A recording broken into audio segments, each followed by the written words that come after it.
olhar para companhias que são estruturalmente dominantes, líderes nos seus mercados, associadas a um time de gestão de muita qualidade, liderança forte, sócio forte e alinhado, e valor intrínseco, basicamente é o que a gente busca desde o início da Brasil Capital, porque a gente sabe que a gente está no Brasil e a volatilidade, não só política, mas macroeconômica, ela é muito intensa.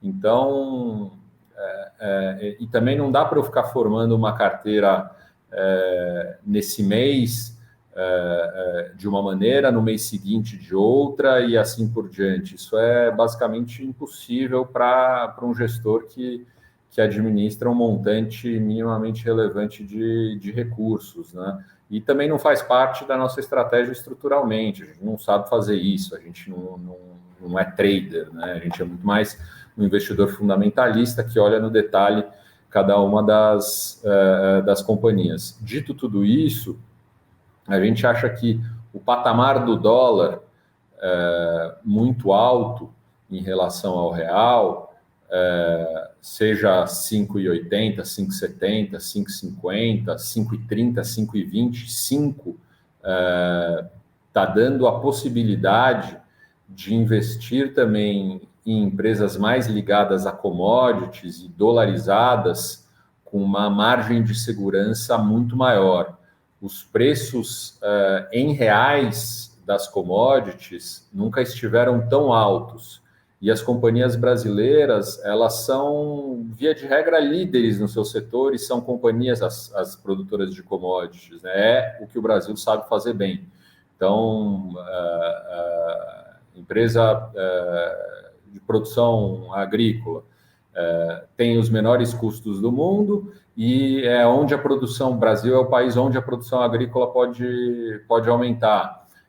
Produção de minério de ferro, a Vale é a que tem o menor custo caixa do mundo, ou entre os menores custos caixas do mundo, então, e também é onde a produção pode crescer. A Petrobras tem custos, lifting cost, muito baixos.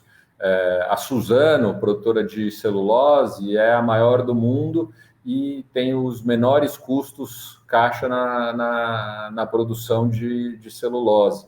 Dito tudo isso, quando a gente pega a característica dessas empresas de liderança e rentabilidade nos seus setores, com esse nível de dólar, a gente acha que o mercado hoje oferece uma possibilidade de proteção nessas companhias que é relevante. Dito isso, a gente aumentou marginalmente a nossa exposição a empresas produtoras de commodities, porque, de fato, a rentabilidade está muito alta e ainda que os preços das commodities caiam abruptamente, essas companhias ainda dão para o investidor uma taxa interna de retorno muito alta. Então, talvez essa tenha sido uma mudança mais forte da carteira, uma participação um pouco maior em commodities, mas, de novo, olhando para empresas de alta qualidade, com liderança no seu setor, com custo caixa muito baixo e que sejam líderes mundiais na produção das determinadas commodities, porque, de fato, quando a gente fala de commodities, a gente fala de oferta e demanda globais, e a gente não tem muito controle sobre oferta e demanda global. Sobre a oferta até que a gente tem, mas sobre a demanda a gente não tem. Mas a gente, de uma maneira geral, acha que essas empresas estão oferecendo um ponto de entrada e proteção relativamente atrativo. Ô André, eu achei interessante essa sua frase, porque putz, o pessoal está nos acompanhando quando ouve, né? O segmento, commodities como um todo, né? A gente tem acompanhado de algum tempo que tem tido uma performance interessante. Aí pode parecer que a gente está generalizando um pouco, né? Mas só para exemplificar até que o André estava falando, a gente viu hoje o Brent batendo $85 de novo, né? A Suzano, como você disse, conseguindo elevar ali né, o preço da sua celulose na China recentemente, o minério de ferro voltando a se estabilizar acima dos $125 a tonelada. Então, parece que é um cenário muito favorável, de fato, para todas as commodities e as principais, né, quando a gente olha para o Ibovespa, por exemplo, né, quando a gente soma ali Petrobras com Vale, a gente está falando já de praticamente um quarto do índice, né? Ainda se a gente colocar as outras empresas ali de commodities, um pouco mais, talvez chegue a 30, um pouquinho mais de 30. Então, para a nossa bolsa é fundamental.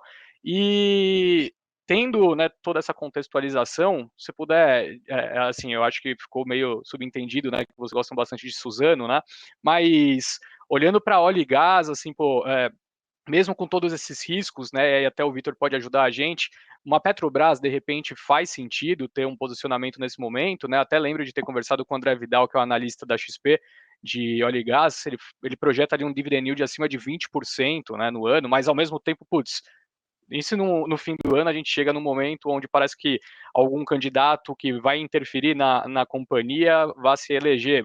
Né? E isso aconteceu no começo do ano, na verdade, né? Ali no meio do ano passado. Teve uma interferência na empresa, mas hoje as legislações protegem a Petrobras de certa maneira. Né? Então, como que você acha que Petrobras é uma oportunidade, primeiramente dizendo, e como você acha que esse risco, né, lá na frente possa atingir ali, né, a performance da empresa? É uma super pergunta. A Petrobras está negociando a 2 vezes EBITDA, 2 vezes e meia EBITDA, pagando dividendos trimestrais fortíssimos. E aí, como você disse, né, tem projeções que indicam que ela pode chegar a 30%, 40% de pagamento de dividendo em um único ano. Isso torna a companhia aparentemente super atrativa e ainda tem essas proteções adicionais que você citou, porém, desde que a legislação não mude, não haja uma interferência mais forte. E a gente No sabe que no Brasil, até o passado Brasil, é incerto, né? pois é. Então, de tudo isso, eu acho que no curtíssimo prazo, e é para isso que os investidores, via de regra, que são muito mais frenéticos, olham, a Petrobras, sim, pode parecer uma super oportunidade. Agora, estruturalmente, a gente não gosta dessa questão de potencial mudança de governo, sabendo que as regras do jogo podem ser alteradas, tá? Então, é por isso que a gente não investe em Petrobras, mas a gente tem sim empresas de energia no nosso portfólio, como a Cosan e como a 3R, que é a empresa produtora de petróleo, especialmente em poços onshore que a Petrobras, dos quais a Petrobras se desfez e que está tendo uma rentabilidade fantástica, negociando também para o ano que vem a 2 vezes EBITDA. Mas o curioso, quando a gente fala de commodities, é que se a gente pegar Vale, também nesses níveis de preço está 2 vezes EBITDA. Isso pode ser muitas vezes enganoso, a gente tem que tomar muito cuidado, né? Quer dizer, o Brent está $85, o minério está 130, há pouco tempo o minério estava 200, depois caiu para 70 e agora está 130 de novo. Tem que tomar um cuidado muito grande para não ficar correndo atrás do rabo, de acordo com a oscilação dos preços das commodities. A própria celulose, que em tese é uma commodity menos volátil, ela estava $800, de repente caiu para $500 e agora já está $650 de novo. Então, e isso muda de maneira muito importante o valor potencial dessas companhias. Então, tem que ter muito cuidado ao investir em empresas ligadas a commodities, porque as commodities oscilam e oscilam muitas vezes super abruptamente de preços. E isso vale para o Aquela petróleo, inclusive. regra de bolsa de velho investor, né? Tomar muito cuidado com o investimento nesse segmento justamente por conta dessa variável.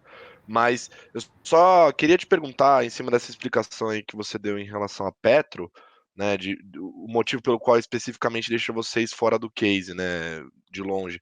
Você acha que, para você, isso se aplica para as demais estatais também? É um motivo para ficar ali com a luz do painel vermelho acesa?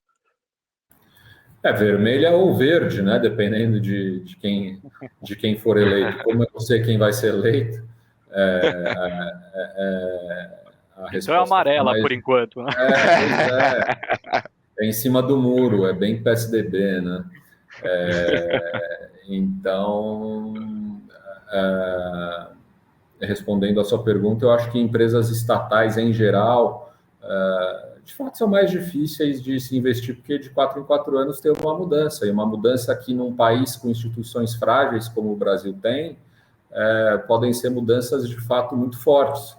E isso faz com que a gente, de certo modo, fique mais longe, não restrinja o investimento em estatais, não é que tem um veto no fundo, mas isso faz com que a gente se afaste de empresas estatais, sim. A gente estava falando de commodity, Colasso, eu acho que tem uma dúvida que ela sempre é bem pertinente, até porque essa volatilidade está muito grande, né, em diferentes commodities aplicáveis à nossa discussão aqui, como o André trouxe. Agora, a minha dúvida, ela é muito mais uma questão conjuntural, quando a gente olha o macro, né, num momento onde o Fed começa, né, já começou o tapering em novembro, sinaliza aumentos de juros já para março, o mercado já precificando talvez 4 aumentos em 2022, redução no balanço, e por outro lado a China já no caminho oposto, né, dizendo que vai começar a retomar pelo menos seus estímulos para a atividade econômica não se reduzir, enfim. Esse balanço global bem incerto que causa essa volatilidade natural, e isso somado à pandemia que aconteceu, né, há pouco tempo atrás, eu deixo essa pergunta tanto para o André quanto para o Vitor, tá? Como vocês enxergam, de maneira geral, o ambiente para 2022 para as commodities, né, dada tanta incerteza? O que a gente pode esperar?